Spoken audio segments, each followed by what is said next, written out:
자, 그러면 이 과정이 그럼 어떻게 될 거냐? 자, 지금 그 연말이 되면 일단 내년도 그 집행 계획이 각 부처마다 전부 결정이 됩니다. 예산도 이미 결정이 돼 있고요. 어떤 사업을 수행할 것인가도 다 결정이 돼 있는 상황이죠. 그래서 내년 12월 달에 이미 통합 공고가 나기 시작하고요. 그 다음에 상세 공고가 1월 달부터 나기 시작합니다. 그때는 이제 사업별로 공고가 나기 시작하죠. 그리고 특히 중소기업들을 도와준다는 차원에서 원래는 1년 내내 이 중소기업 지원해주기 위해서 이 사업을 골고루 분배를 한 다음에 이렇게 하여야 하는데 보통은 조기 집행을 합니다. 그래서 1월 달부터 6월 달까지 집중적으로 전체 1년 예산을 다 풀어버려요. 그래서 여러분들이 중요한 사실은 뭐냐면 기업들도 1월 달부터 바쁘죠. 그래서 1월 달에 우리가 바쁘니까 뭐 한 3월이나 4월 달쯤 해야지 이런 생각을 가지고 있어요. 자, 그러면 여기에서 이제 문제가 되는 게 뭐냐면 모든 기업들이 다 그렇게 생각을 하고 있습니다. 그런데 사업비는 1월 달부터 풀리기 시작해요. 그리고 1월 달에 공고를 난 다음에 그 다음에 그 사업계획서 접수를 받은 다음에 그 다음에 이제 그걸 평가를 거쳐서 사업비를 태워주는 이런 지급을 하는 이런 형태로 진행이 됩니다. 그런데 여러분들이 중요한 사실을 여기서 캐치를 하셔야 되는 게 거의 3월 달까지가 1년 동안 지원해줘야 할 과제 사업비가 약 50% 정도가 4월 달까지 한 50%, 60% 정도가 조기 집행이 돼버립니다. 그러니까 앞에서 빨리 지원을 해야 한 번 떨어지고 나서 2번 더 할 수가 있는 거죠. 두 번째도. 그래서 만약에 그 1월 달부터 4월 달 다른 일로 인하여 그 시기를 놓친다라고 하면 그 떨어진 과제들 제소하는 기업들이 또 2차에 또 지원을 하게 돼요. 그래서 경쟁률이 거의 2배 이상이 된다는 사실입니다. 그래서 만약에 내년에 우리가 과제를 좀 해야 되겠다라고 하면 그런 생각이 들게 되면 반드시 연초에 신청을 하시는 게 대단히 중요한 팁입니다. 이 사실들을 대부분의 기업들은 잘 모르고 있죠. 그래서 가급적 새로운 연도가 시작되는 그때부터 관심을 가지고 그리고 신청을 하시는 과정이 필요하게 되죠. 그래서 이제 추진 절차를 보면 공고가 납니다. 보통 한 달 정도 공고가 나고요. 그 다음에 사업계획을 공고가 나고 과제 신청하고 서면평가, 그 다음에 현장조사, 대면평가 이렇게 과정을 거치게 돼요. 그래서 중요한 게 이제 서면, 현장조사, 대면평가인데 요거는 사업마다 서면으로 대체하는 경우도 있고 현장조사를 할 수도 있고 안 할 수도 있고 그 다음에 이런 전 과정을 다 할 수도 있습니다. 자, 그런데 여기서 중요한 거는 이 서면평가, 현장조사, 대면평가에서 꼭 들어가야 되는 약방의 감초처럼 반드시 들어가는 서류가 있어요. 그 서류가 바로 뭐냐면 사업계획서예요. 그래서 이 사업계획서가 가지고 서면평가를 합니다. 서면평가를 하는 이유 중에 하나, 왜 그러느냐 하면 경쟁률이 10대 1이 넘어가요. 그래서 그거를 대면 평가를 하게 되면 보통 한 과제당 40분 정도 평가를 하게 됩니다. 그런데 10대 1이 넘는 그 과제 수를 전부 다 대면 평가를 하게 되면 이 노력과 그 다음에 이 손실이 엄청나겠죠. 불가능합니다. 거의. 그렇기 때문에 서면 평가를 해서 약 2배수나 어떤 경우에는 3배수로 압축을 하게 돼요. 자, 그러니까 보세요. 사업계획서 가지고 이 서면 평가를 하게 됩니다. 오로지 그것만 가지고. 자, 그러다 보니까 사업계획서가 만약에 부실하다라고 하면 아예 대면 평가로 갈 수가 없는 거예요. 그러니까 아예 지원 제외가 돼버리는 거죠. 즉 사업계획서의 중요성이 이 서면 평가를 평가하는 데에 대단히 중요한 그 자료가 된다는 사실을 여러분들이 꼭 인지를 하셔야 됩니다. 그래서 이 사업계획서의 충실도를 완벽하게 높여야만 결국은 지원받을 수 있는 가능성이 높다는 거죠. 약 3대1 안에 들어와야 과제를 가져올 수 있는 확률이 높아진다는 사실입니다. 자, 대단히 중요한 얘기를 말씀을 드렸죠. 자, 그 다음에 이제 선정이 된 다음에, 그 다음에 이제 협약을 합니다. 사업비, 정부에서 돈을 줘야 되니까 이제 계약서를 쓰죠. 그 다음에 사업 수행 관리를 해야 되고, 진도 관리해서, 쭉까지 최종 평가를 받습니다. 최종 평가는 이제 1년, 2년이 지난 다음에, 그 다음에 숙제 검사를 받는 과정이다라고 생각을 하시면 되고요. 그 다음에 이제 기술료를 받아야 되고, 그 다음에 성과 활용 보고서를 제출하는 이런 형태의 1년의 이런 과정을 거치게 됩니다. 자, 그래서 여기에서 이제 적정하게 서면평가, 현장조사, 대면평가를 하는 기관은 주로 어디서 하느냐면 중기부에 관련 그 산하기관들이 주로 하게 됩니다. 그래서 가장 많이 하는 전문기관은 기술정보진흥원이라고 하는 그 조직에서, 그 기관에서 이 관리를 하게 되는 거죠. 자, 제일 중요한 게 선정 및 관리 절차. 그래서 신규 지원 과제를 선정하는 게 이게 대단히 중요해요. 뭐 일단은 칼을 뽑았으면 과제를 가져와야 되잖아요. 경쟁률이 아무리 높다 하더라도 15대 1, 20대 1이 된다 하더라도 일이 있잖아요. 그렇죠?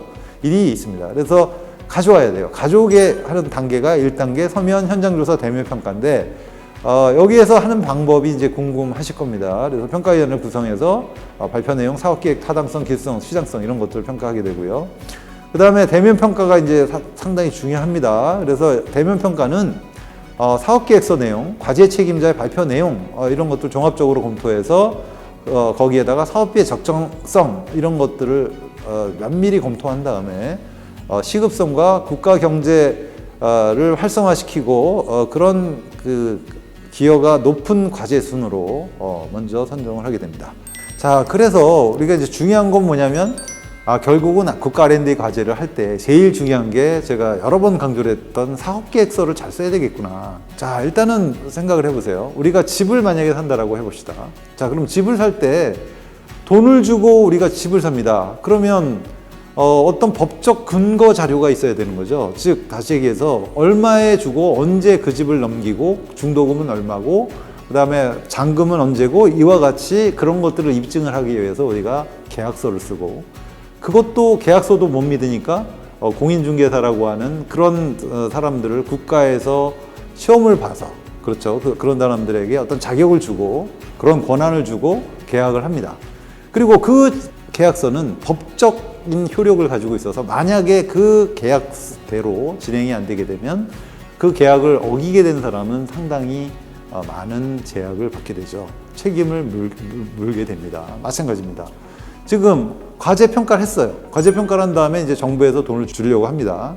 그러면 이 돈을 가지고 잘 개발을 하고 어떻게 개발을 하라는 그런 내용을 사업계획서에다가 담아야 됩니다. 담고 나서 그리고 나서 도장을 빵빵 찍죠. 중기부 같은 경우에는 중소기업 벤처 장관, 벤처부 장관 해갖고 도장을 빵 찍고 그 다음에 기업인 경우에는 기업의 대표이사 직인을 빵 찍게 됩니다. 그렇게 하고 이거는 이제 법적 효력을 발휘하는 문서가 돼버리고요.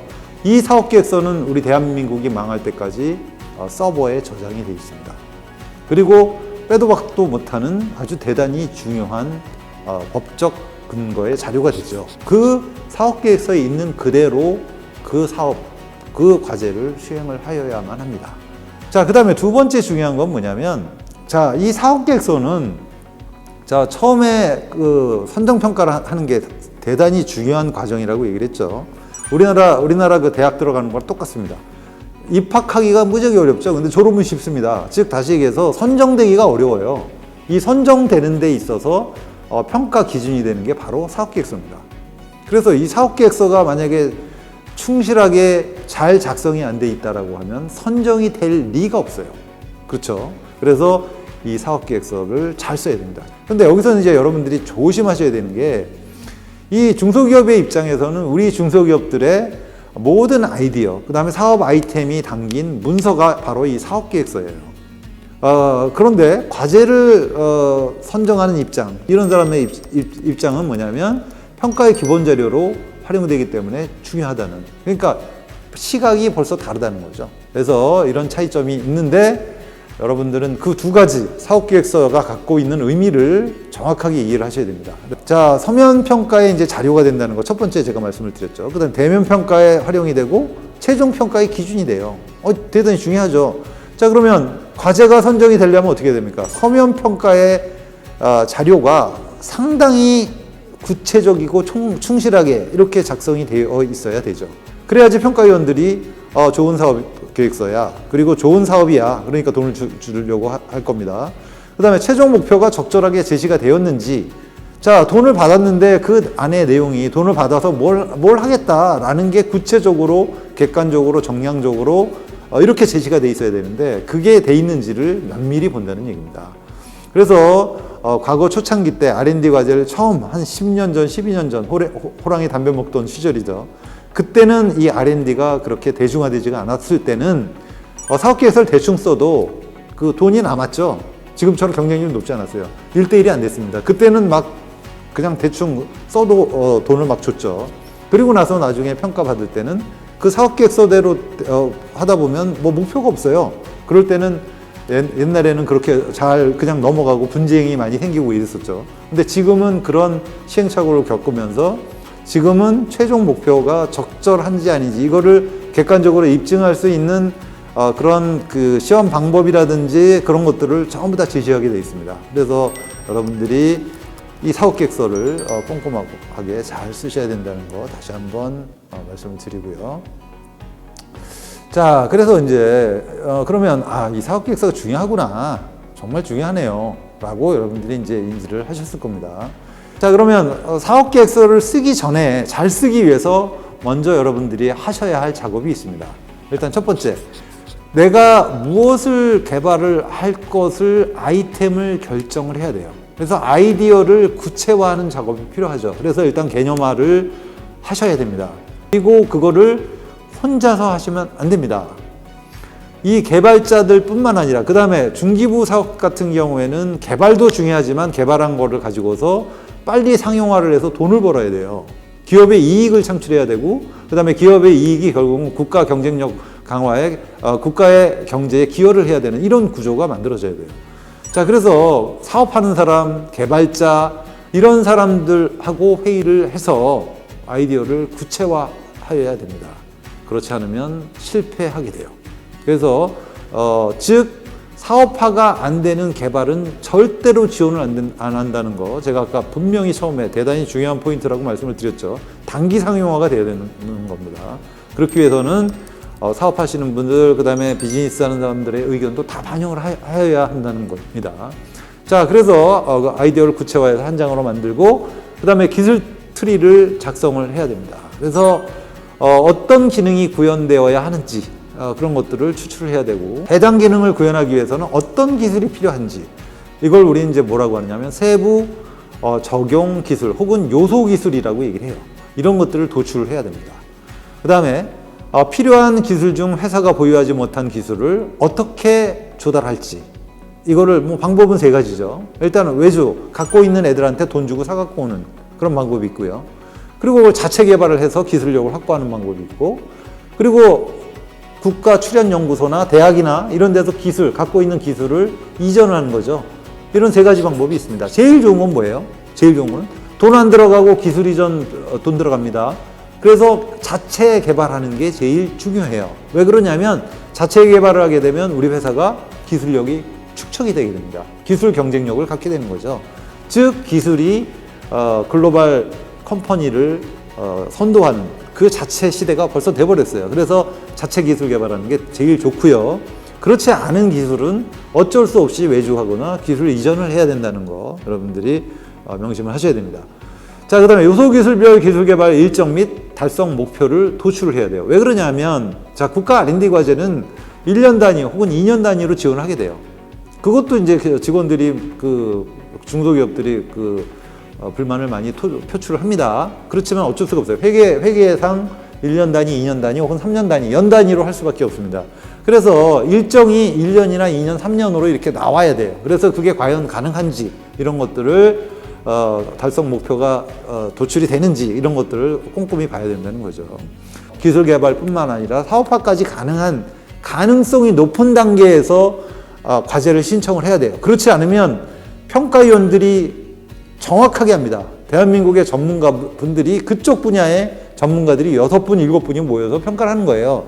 그래서 그분들이 만약에 이건 안 된다라고 하면 절대로 지원이 안 되죠. 경쟁률이 낮을 때는 문제가 안 됐는데 경쟁률이 높다 보니까 이런 문제가 생긴다는 겁니다. 여기서 잠깐만, 기업들이 상당히 질문을 많이 하는 게 있습니다. 자, 지금 어려운 게 뭐냐면 아까 제가 말씀드린 것 중에 자, 어떤 기술이 필요한지, 즉 세부 적용 기술, 요소 기술을 도출을 하라고 하지 않았습니까? 교수님 그렇게 말씀하셨죠? 라고 질문을 하면서 그럼 몇 가지 기술이 나와야 이 평가를 받을 때 우리들에게 유리할까요? 라고 질문하는 게 엄청 많아요. 자, 그런데 과기부 같은 경우에는 이 요소 기술들이 많아야 되겠죠. 사업비도 크고 기간도 기니까. 그렇죠? 그렇지만 중소기업인 경우에는 1년에 평균 2억 정도 됩니다. 지금 2억 3억. 그래서 제가 한 10년 넘게 15년 정도 넘게 평가를 하는 거에 이렇게 보게 되면 세부 적용 기술이 보통 과제 선정된 과제나 우량한 과제 사업계획서를 보면 한 3개에서 5개 정도? 그 정도입니다. 그러니까 3개 정도나 4개 정도가 적당하다라고 봐요. 그거 하기가 쉽지가 않죠. 중소기업이 기술이 없으니까. 그래서 그 정도만 그 세부 요소 기술을 3개 정도만 도출을 하시고 그 다음에 그거를 그 중에서 다 하면 좋지만 3개 중에서 최소한 2개 정도는 하셔야 되는 거죠. 4개라고 하면 4개 중에서 2개 이상은 하셔야 돼요. 그거를 근데 1개만 하고 나머지 3개를 이거 다른 외주를 하겠다. 기술 이전을 하겠다. 남의 힘을 빌려서 하겠다. 그러면 과제가 선정이 될까요? 안 될까요? 절대로 안 됩니다. 절대로 안 돼요. 그러면 당신들이 하는 게 역할이 너무 작다. 그래서 기술 개발 요소 기술 4가지가 나오면 3가지가 나오면 그 중에 50% 이상을 해야 된다는 겁니다. 반드시. 이 사실을 모르죠. 그래서 이 사실을 몰라서 그렇게 사업계획서를 아무리 잘 써도 이렇게 사업계획서를 가져오는 친구들은 그 사업계획서, 그 기업들은 다 지원제입니다. 서면 평가에서 아웃이에요. 그냥 바로. 그래서 여러분들이 그런 거 놓치기 쉬운 거를 지금 말씀드려요. 아마 어디 가서도 제가 드리는 말씀 이런 얘기를 들을 수 있는 기회는 없을 겁니다.